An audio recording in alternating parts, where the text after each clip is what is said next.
All right, so we are actually going to finish with our plank today um, and see how well we do after our core muscles are tired. So go ahead and meet me on the floor, on your backs, arms out to the side. And what we're going to do is we're going to lift up our feet and we're going to roll to one side and we're going to push our legs out.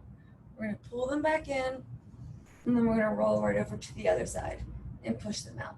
So while you're doing this, try to keep your shoulder blades both down to the floor, pressing that belly button down.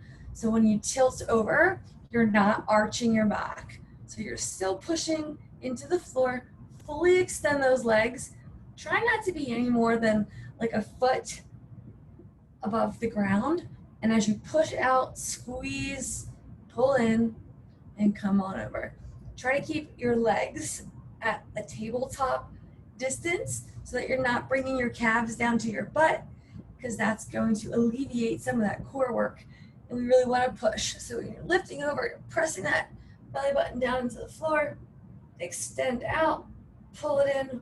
We have 10 seconds to go. Bring it out. Good. Make sure when you push, you're not really using your hands too much. You really want to use your obliques and your core. 4, 3, 2, and 1. All right, you're gonna lay your legs out, and what we're gonna do is we're gonna bend our right knee, we're gonna keep our left leg up, and we are going to roll up to hit that foot, and then we're gonna crunch in with that knee, okay? So a couple different movements today. So we're rolling up to touch our foot, and then we're crunching in that knee.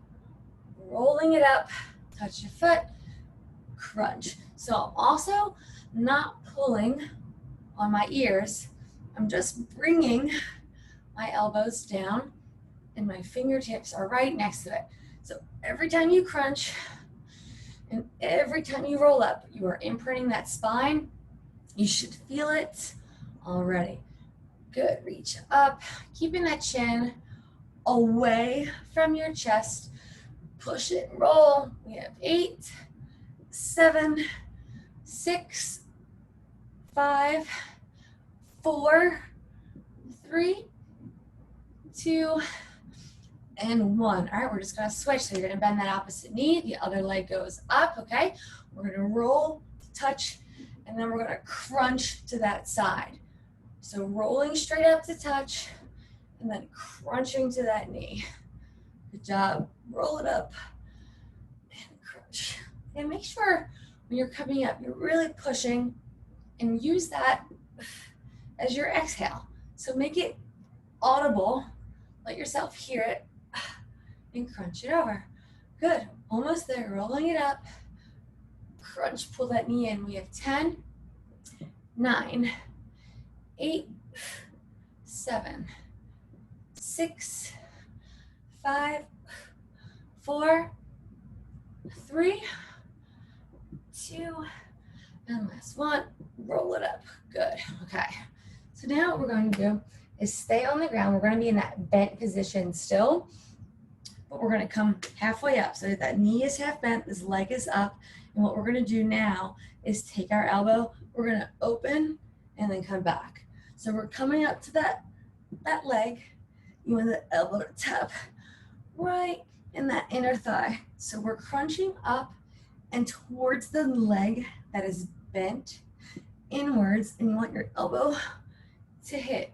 And what you're working is the outer oblique muscles over there. So tap it and roll it back. Good. Remember not to pull up on your head. I kind of just have my fingers poking against the sides of my head. Crunch it up. Come on, get that shoulder blade up off the floor. Push and hold, slow motion. We have 6, 5, 4, 3, 2, 1. Bend that leg. Bring out the other one, okay? So now we're twisting. Same thing towards the leg that is bent.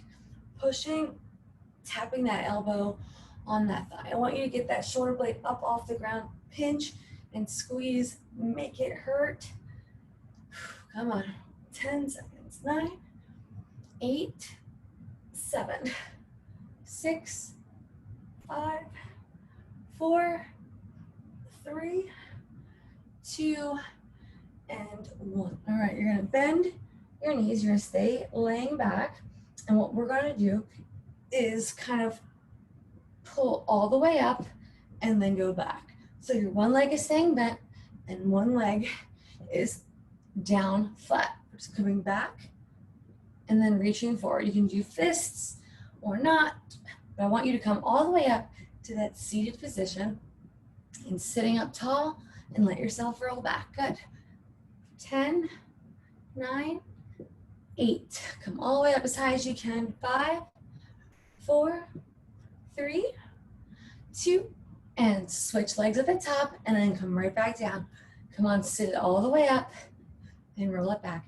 Try to not put this leg down, okay? So when you roll up, this leg is staying elevated, okay?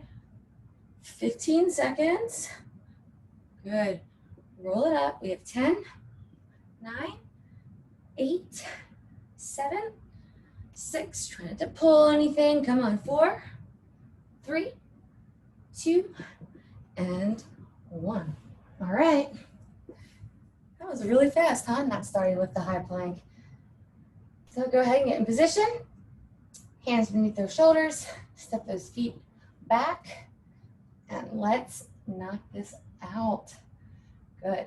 This should almost feel a little bit relaxing since everything that we did was on our back to start. Your top 2 abdominal muscles and your obliques may feel a bit sore. So this might feel like some good relief. So as you progress and get better at doing this high plank hold, think about your feet placement, where, how far apart they are. Are they together? Are you up on your toes? Are you pressing back? So we tend to fall into habits where our body feels the most comfortable. But being comfortable most often does not create change. So think about your hands. Think about the rest that you give yourself. Think about, are you pressing your heels into the floor? Are you pulling that belly button in? Are you squeezing your glutes? 30 seconds remains and that's it. Ladies, you're doing great. Hold on to it and just breathe. And I know when I say relax into it, it kind of doesn't make any sense. How can you relax when you're in a plank position and your body's starting to shake? But by controlling your heart and your rate of breathing and just kind of calming your mind, you'll notice that focusing on that takes your focus away from your muscles and you learn to control and expend less energy. Come on, we have 5, 4, 3, 2, and 1. That was fantastic, ladies. That was a 2-minute plank, in case you were wondering. Have a great rest of your day. See you on Wednesday.